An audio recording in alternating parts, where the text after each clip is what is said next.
Alô, você, meu amigo Jesus, queria dizer da minha satisfação de estar hoje recebendo essa nossa colega, a doutora Grutinka, agradecendo por ela ter disponibilizado seu precioso tempo a participar da nossa Voz da Cidadania. Hoje nós vamos falar sobre divórcio, vamos iniciar falando sobre divórcio. Eu vou tentar responder, Jesus, as perguntas da Voz da Cidadania em 5 minutinhos e depois eu vou dar o programa em todas as chaves e todas as honras à doutora Grutinka, que com certeza tem um excelente trabalho como promotora de justiça do Ministério Público do Estado do Pará.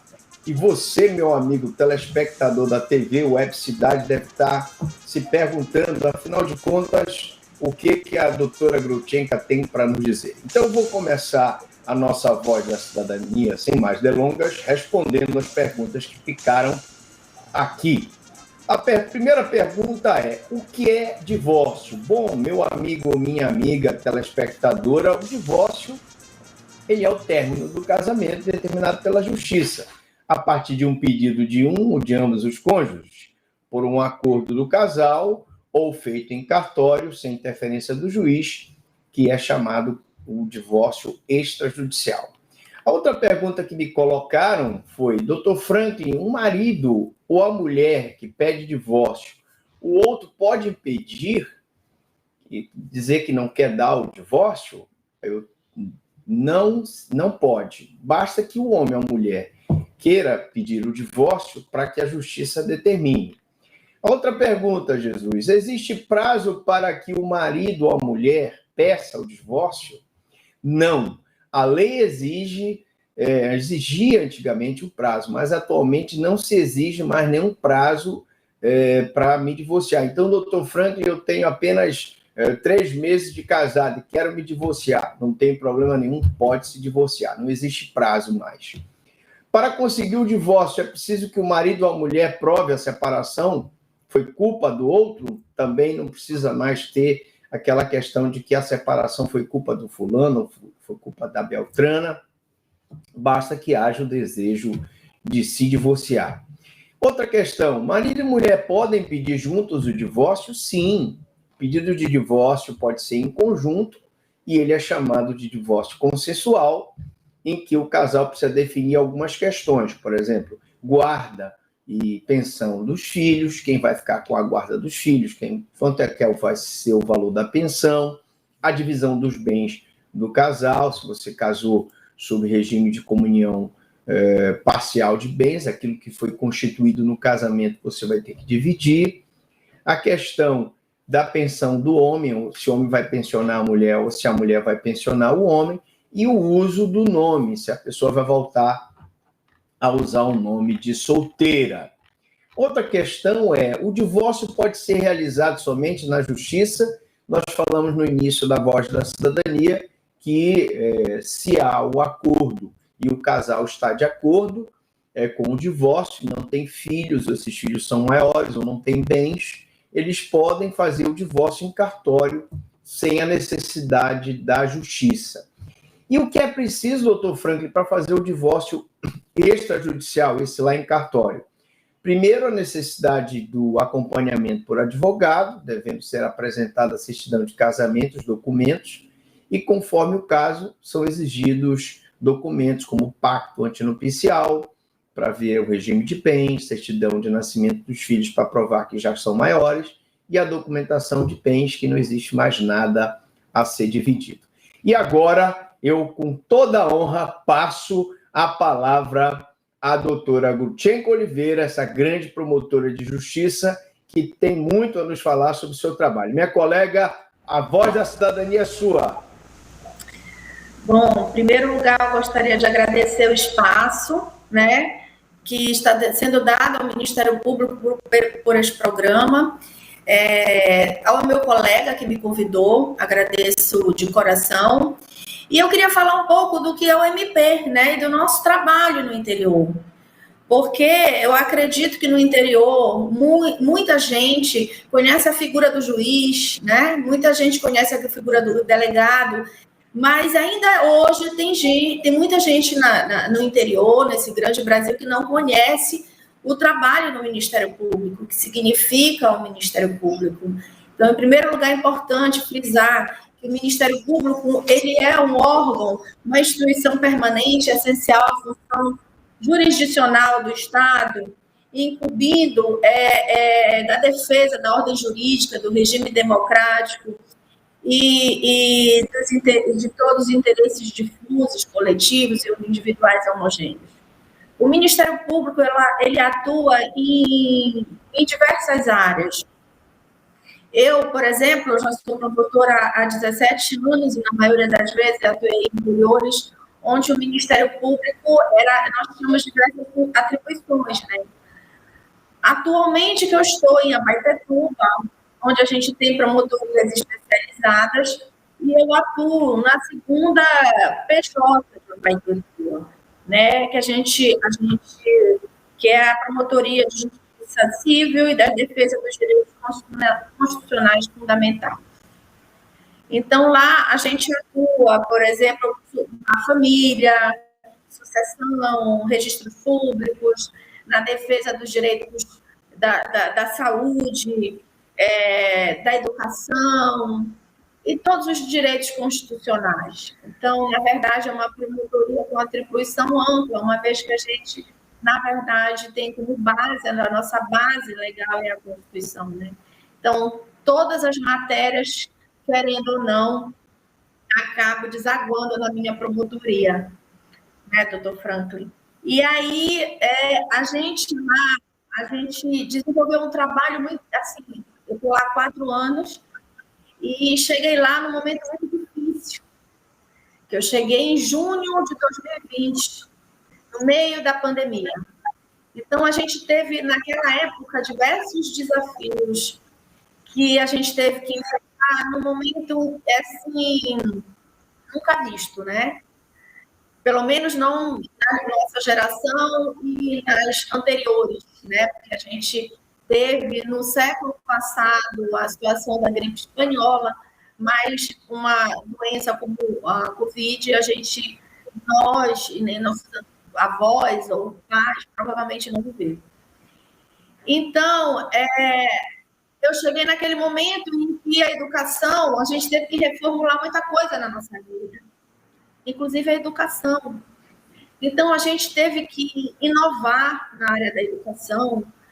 Nós tivemos diversos desafios com a prefeitura, com o Estado, né? Naquela época, o que fazer com a educação? Então, desenvolvemos foi um trabalho difícil e árduo, porque não se podia reunir, e aí as reuniões eram online, quando a coisa melhorava, a gente ia para campo, porque a gente não podia ficar em casa. Eu, como promotora da educação e da saúde, não podia ficar em casa. A gente tinha que, quando as coisas, né, melhoravam, a gente ia para a promotoria, reunia com o secretário e procurava, e a gente começava a desenvolver prioridades e também metas de trabalho. E, naquela época, uma coisa que eu fiz foi fazer um levantamento de todas as escolas. E eu vou falar desse trabalho porque é um trabalho que eu desenvolvi com muito carinho lá em Abaetetuba. Inclusive, eu fiz um relatório. Então, naquela época, tudo estava fechado, inclusive nosso apoio, né, que a gente não tinha como chamar o GAT, não tinha como chamar IML. Então, eu falei, meu Deus, e agora? Então, a gente batia lá no Ministério Público e dizia, doutora, as escolas estão abandonadas, os professores não aparecem, o que a gente pode fazer? Então, no início, a gente conversou com a secretaria e desenvolveu metas de trabalho para que os alunos não ficassem sem aula. Depois, em que começou a vacinar, que os professores vacinaram, os alunos, muitos já tinham se vacinado, a gente tinha também que estabelecer uma meta para o retorno às escolas. E, naquela época, a gente fez um levantamento e percebeu que as escolas estavam completamente abandonadas, né, sem estrutura, ficaram muito tempo fechadas e tinha toda a ordem de problema. E eu pensei, meu Deus, e agora? Todo mundo está retornando, eu não tenho como fazer as perícias, nem as visitas. E eu reuni a gente sempre, né, o brasileiro, ele sempre arranja uma forma de superar. E naquela época eu fiz né, chamei todo mundo que pudesse fiscalizar as escolas, corpo de bombeiro, conselho escolar, conselho de IML, todo mundo que pudesse de alguma forma contribuir com a fiscalização das escolas. E aí nós fizemos um levantamento de todas as escolas de Abaetetuba, da cidade, e da parte dali nós fomos chamando a secretária de Educação para conversar sobre cada escola que nós já havíamos fiscalizado. Nós fiscalizamos mais, na época, mais de 50. E aí nós conseguimos, né, com esse trabalho, reformar diversas escolas em Abaetetuba, através de ações, ou também de TAC, ou até mesmo de recomendação, e assim fizemos esse trabalho na educação.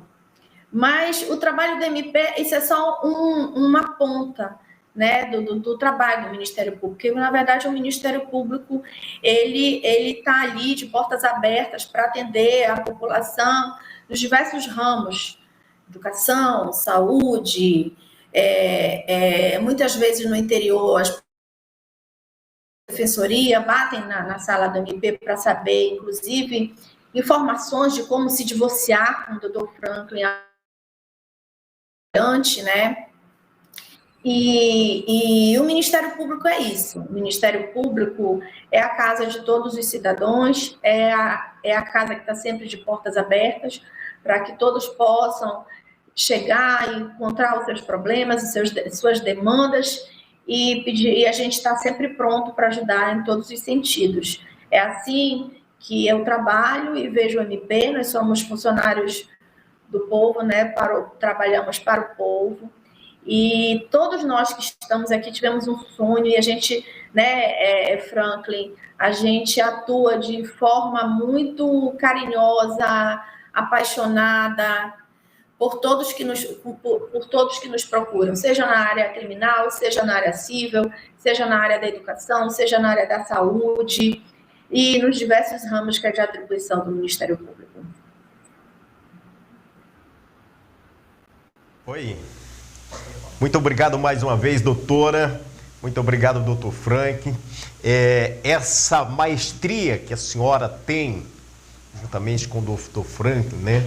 Esse marco que regula aí um papel social que a sociedade precisa e a cultura jurídica sempre em primeiro lugar, facilitando a vida das pessoas para que cada um, quer que seja através de TAC, através do cunho informativo, você tem contribuído especialmente para o Pará, para o Brasil, e em especial para todo o pessoal aí da sua cidade. Eu tenho certeza que a cidade ganha, o Brasil ganha e todos ganham. Doutor Frank, eu queria deixá-lo todos para esse até logo, porque até breve, porque na próxima semana nós temos assuntos e eu vou deixar aí à disposição dos senhores para que possa fazer as considerações finais.